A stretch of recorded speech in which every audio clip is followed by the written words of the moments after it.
long story short, I had a near-death experience one night where I literally left my body. And because I wasn't raised in a religious tradition where you go to this angry gray-haired man throwing bolts down from, I went into the depths of outer space and went into a state of cosmic consciousness where the awake mind within me was this perfectly still, beautiful, and infinite state of mind. And yet I was still aware of the cosmos. And at that point, two very enlightened beings approached me. And I was not in a body that looked like a physical body, I was just like a point of light, and so were they. And I had an extraordinary metaphysical experience, which defied everything I was raised to believe, with a God-type experience, God consciousness experience. And I went into a state of consciousness where there was this connection with these beings, where there was all kinds of knowledge and information conveyed non-verbally. It's like if I say the word apple, it says apple. And inside that word, you can see visually in your sort of mind's eye or astral world, if you will, the apple. This was even pre-visual. It was like the causal level. And there was this kind of experience, and it seemed to go on for an eternity because there's no sense of marking time in that state of consciousness. And I ultimately had a profound state of sort of oneness consciousness, where I saw the entire cosmos as an awake thing. Everything in it was consciousness, phasing and resonating as a star or what have you.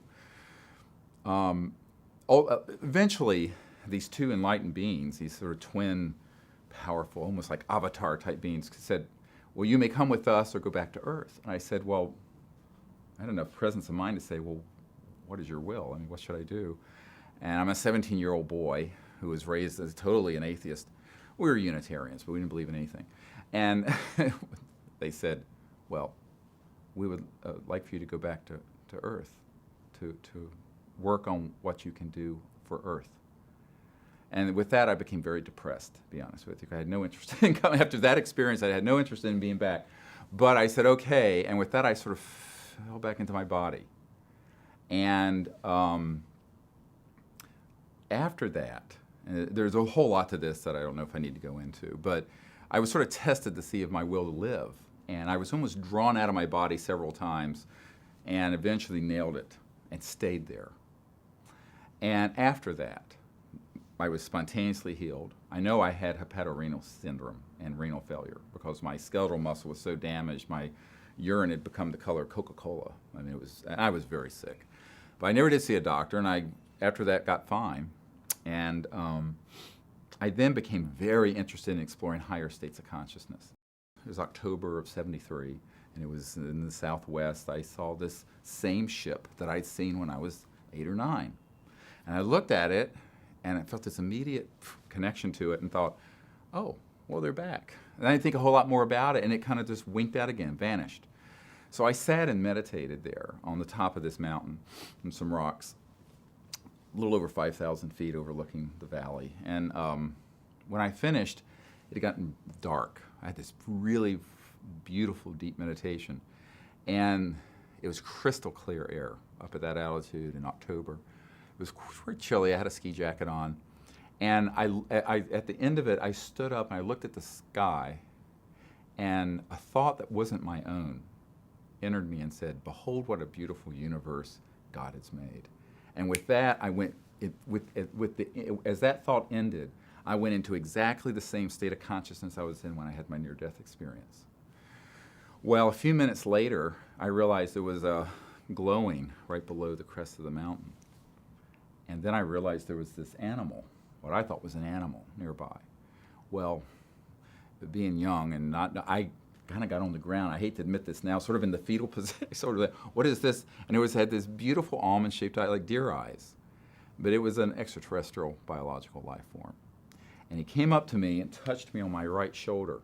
And whatever happened, the electromagnetic effect of it, all my hair, I had more hair then, stood on end completely.